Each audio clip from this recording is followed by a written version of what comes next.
Hello friends, chalk talk में आपका स्वागत है।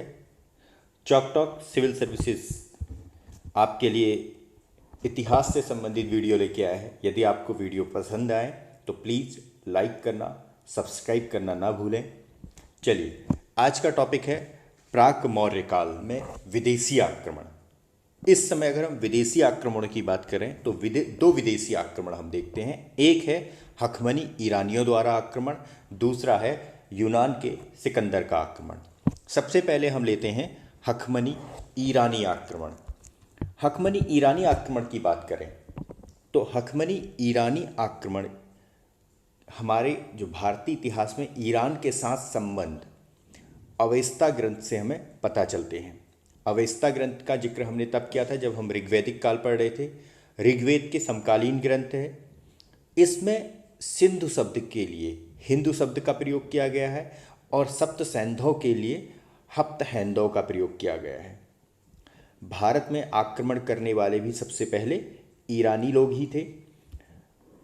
ईरान के हखमनी शासक साइरस द्वितीय ने भारत पर सबसे पहले आक्रमण किया, किंतु ये आक्रमण सफल नहीं रहा। फिर डेरियस प्रथम, या जिसको हम भारतीय इतिहास में दारा प्रथम के नाम से जानते हैं, उसने 1516 में पश्चिमोत्तर भाग पर, भारत के पश्चिमोत्तर भाग पर आक्रमण किया और उसे 20वें प्रांत के रूप में अपने साम्राज्य में शामिल कर लिया।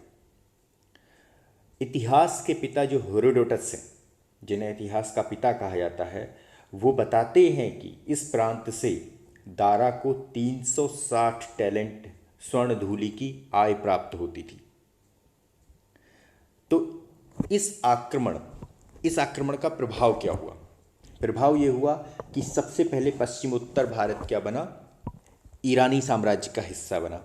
दूसरी बात, जो पश्चिमोत्तर भारत है, यहाँ पर खरोष्ठी नामक नई लिपि का जन्म हुआ जो आरामाइक लिपि से उत्पन्न हुई थी। इसके अतिरिक्त ईरान की मुद्रा का प्रभाव भी यहाँ पड़ा और ईरानी मुद्रा यहाँ प्रचलित हुई, जिसमें डेरिक और सिंगलोई काफ़ी महत्वपूर्ण है और स्वर्ण मुद्रा की अपेक्षा जो रजत मुद्रा सिंगलोई थी वो ज़्यादा प्रचलित थी। अब अगला आक्रमण है सिकंदर का आक्रमण, जो 326 ईसा पूर्व हुआ था। अब सिकंदर की अगर हम बात करें, सिकंदर यूनान के मैसिडोनिया, जिसे हिंदी में मकदूनिया कहा जाता है, का शासक था और उसके पिता का नाम फिलिप द्वितीय था। जिस वक्त सिकंदर ने भारत पर आक्रमण किया उस समय पश्चिमोत्तर भारत का मतलब आज का पाकिस्तान अफगानिस्तान वाला जो एरिया है, इसकी बात हम कर रहे हैं। पश्चिमोत्तर भारत में अराजकता थी, छोटे छोटे गणराज्य या राज्य वहाँ थे। तो जो ये मैप है, मैप में आप देख सकते हैं कि हम किस भूभाग की बात कर रहे हैं और किस प्रकार से सिकंदर के आक्रमण का क्या मार्ग रहा, इसे भी आप यहाँ पर देख सकते हैं। तो सिकंदर ने जब आया है भूमि मार्ग से, लेकिन जब वापस लौटा है तो एक सेना का भाग उसका जल मार्ग से गया है नियारकस के नेतृत्व में। वो हम आगे अभी पढ़ेंगे। तो जो सिकंदर था, सिकंदर बचपन से ही विश्व विजय की आकांक्षा रखता था, विश्व विजेता बनना चाहता था। अतः इसी क्रम में, अपनी विजय के क्रम में, वो 326 के आसपास भारत के द्वार पर आ पहुंचा, अर्थात उसने भारत पर आक्रमण किया। जैसा कि मैंने अभी आपको बताया कि उस वक्त पश्चिमोत्तर भारत में छोटे छोटे राज्य थे, जिसमें कुछ गणराज्य थे तो कुछ राजतंत्र थे, और यहाँ पर उसका सामना इन सब से हुआ। और इसमें से एक दो महत्वपूर्ण शासक थे। एक तक्षशिला का आम्भी, जो सिंधु और झेलम के मध्य जिसका राज्य था, इससे इसका सामना हुआ। लेकिन आम्भी ने क्या किया? समर्पण कर दिया और उसने कहा कि मैं सिकंदर की सहायता करूंगा भारत को जीतने में। वास्तव में भारतीय नरेश द्वारा अपने देश के प्रति विश्वासघात का ये पहला इतिहास में उल्लेख मिलता है। उसने सिकंदर का अपनी राजधानी में स्वागत किया और उसके सामने आत्मसमर्पण कर दिया। जब सिकंदर ने पोरस से आत्मसमर्पण की मांग की, पोरस जो नेक्स्ट शासक है वो पोरस है, और भारत में जो सिकंदर के आक्रमण का सबसे प्रबल प्रतिरोध किया वो पुरु या पोरस ने किया था। तो पोरस ने क्या किया, उससे युद्ध करना स्वीकार किया। परिणाम स्वरूप विस्तता का युद्ध या फिर हाइडे स्पीच का युद्ध, जिसे झेलम के युद्ध के नाम से भी जाना जाता है, हुआ, जिसमें पुरु पराजित हुआ। यद्यपि पुरु पराजित हो गया, पोरस पराजित हुआ, लेकिन सिकंदर उसकी बहादुरी से बड़ा प्रभावित हुआ और उसे उसका राज्य वापस कर दिया। इस प्रकार भारत पर पहला सशक्त प्रतिरोध सिकंदर को झेलना पड़ा। इस वक्त मगध में जो शासक था वो घनानंद था, जिसकी वीरता और जिसकी बड़ी सेना की कहानियाँ जब सिकंदर के सैनिकों ने सुनी तो उन्हें लगा कि एक छोटे से राज्य का राजा अगर इतना प्रतिरोध कर सकता है तो घनानंद से अगर हमारा युद्ध होगा तो निश्चित ही हम पराजित होंगे।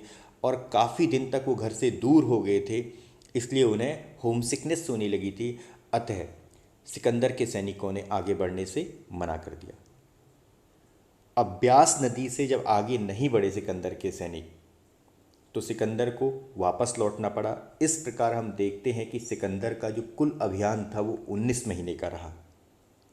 लौटने से पहले सिकंदर ने अपने जो राज्य है उसको 4 भागों में बांटा। 4 भागों में से पहला जो है वो सिंधु के उत्तरी और पश्चिमी भाग थे, जो सिंधु नदी के उत्तरी और पश्चिमी भाग, ये उसने दिए फिलिप को। फिर दूसरा प्रांत सिंधु और झेलम के बीच का था, ये उसने दिया आम्भी को। और तीसरा जो प्रांत बनाया उसने झेलम नदी से ब्यास नदी तक, वो दिया उसने पोरस को। और चौथा प्रांत सिंधु के निचले भाग को बनाया, यहाँ उसने शासक बनाया पिथोन को वहाँ का क्षत्रप ने। जब सिकंदर वापस लौट रहा था, लौटते समय भी उसे पुनः गणराज्यों के विरोध का सामना करना पड़ा। और इसमें सबसे प्रबल जो उसका विरोध किया, सबसे ज़्यादा विरोध किया, वो मालव और क्षुद्रक गणों ने किया था। इस युद्ध में सिकंदर घायल भी हुआ था। सिकंदर ने यहाँ क्रूरता का परिचय दिया था और वहाँ के बच्चे और महिलाओं तक को मार डाला था। सिंधु नदी के जब मुहाने पर वापस सिकंदर पहुँचता है तो अपनी सेना को 2 भागों में बांटता है। एक का नेतृत्व खुद करता है, एक का नेतृत्व नियारकस को सौंपता है। नियारकस के साथ तो समुद्री बेड़े से कहता है कि तुम समुद्री मार्ग से वापस लौटो, और वो स्वयं मकरान के रास्ते वापस लौटता है। किंतु रास्ते में ही 323 ईसा पूर्व में बेबीलोन में सिकंदर की मृत्यु हो जाती है। तो अब बात आती है सिकंदर के आक्रमण का क्या प्रभाव पड़ा, भारतीय इतिहास पर क्या प्रभाव पड़ा। अगर हम सिकंदर के आक्रमण के प्रभाव की बात करें तो सबसे पहले एक इतिहासकार हैं विंसेंट स्मिथ, ब्रिटिश इतिहासकार हैं, काफ़ी फेमस इतिहासकार हैं। तो इन्होंने कहा कि सिकंदर आंधी की तरह आया और चला गया, परंतु भारत अपरिवर्तित रहा। ये ऐसा इसलिए कहते हैं क्योंकि साम्राज्यवादी इतिहासकार थे। इनका मानना था कि भारतीय लोग हमेशा अलौकिक दुनिया में खोए रहते हैं, उसके चिंतन में खोए रहते हैं, उन्हें इस लोक से कोई मतलब नहीं होता, और हमेशा भारत में विदेशियों ने शासन किया है। लेकिन ऐसा नहीं था। अब इस मत को नहीं माना जाता है। वास्तव में सिकंदर के आक्रमण से जो मार्ग खुला उससे व्यापारिक संबंध मजबूत हुए। साथ ही नियारकस ने समुद्री मार्ग को खोजा था, उससे भी व्यापारिक मार्ग मजबूत हुए। इसके अलावा भारत में यूनानी अनुकरण पर जो उलूक शैली के सिक्के बनाए गए वो भी काफ़ी महत्वपूर्ण प्रभाव था। इसके साथ ही सिकंदरों ने कुछ महत्वपूर्ण नगरों की स्थापना की थी, जिसमें निकैया नगर है अर्थात विजयनगर, बुकेफाल जो झेलम नदी के तट पर था जहाँ उसका प्रिय घोड़ा मरा था उसके नाम पर इसने रखा था बुकेफाल, और सिकंदरिया काबुल और सिंध क्षेत्र में सिकंदरिया नाम से एक अन्य नगर बसाया था। इसके अतिरिक्त एक महत्वपूर्ण बात और है कि जो सिकंदर के आक्रमण की तिथि है 326 ईसा पूर्व, इससे भारत के इतिहास को लिखने में काफ़ी सहायता मिली, और भारतीय इतिहास की कड़ी यहाँ पर विश्व इतिहास से जोड़ी जा सकती है। किस प्रकार धीरे धीरे फिर विश्व इतिहास आगे बढ़ा, वैसे भारत इतिहास, तो दोनों के इतिहास की कड़ी जोड़ी गई और भारतीय इतिहास को लिखने में काफ़ी मदद मिली। इसके साथ ही जो नियारकस, एनिसेक्रेट्स और अरिस्टोबुलस जो उसके साथ आए थे, उन्होंने अपने विवरण लिखे थे। इनके विवरण से भी समकालीन जो समाज है, अर्थव्यवस्था है और राजनीति है, उसके बारे में पता चलता है। तो इस प्रकार ये विदेशी आक्रमण का वीडियो कंप्लीट होता है। चॉक टॉक में आपको इसका PDF प्राप्त हो जाएगा, टेलीग्राम चैनल चॉक टॉक में। और आपको वीडियो कैसा लगा प्लीज़ हमें कमेंट करके बताइए। वीडियो को लाइक और शेयर करना ना भूलें।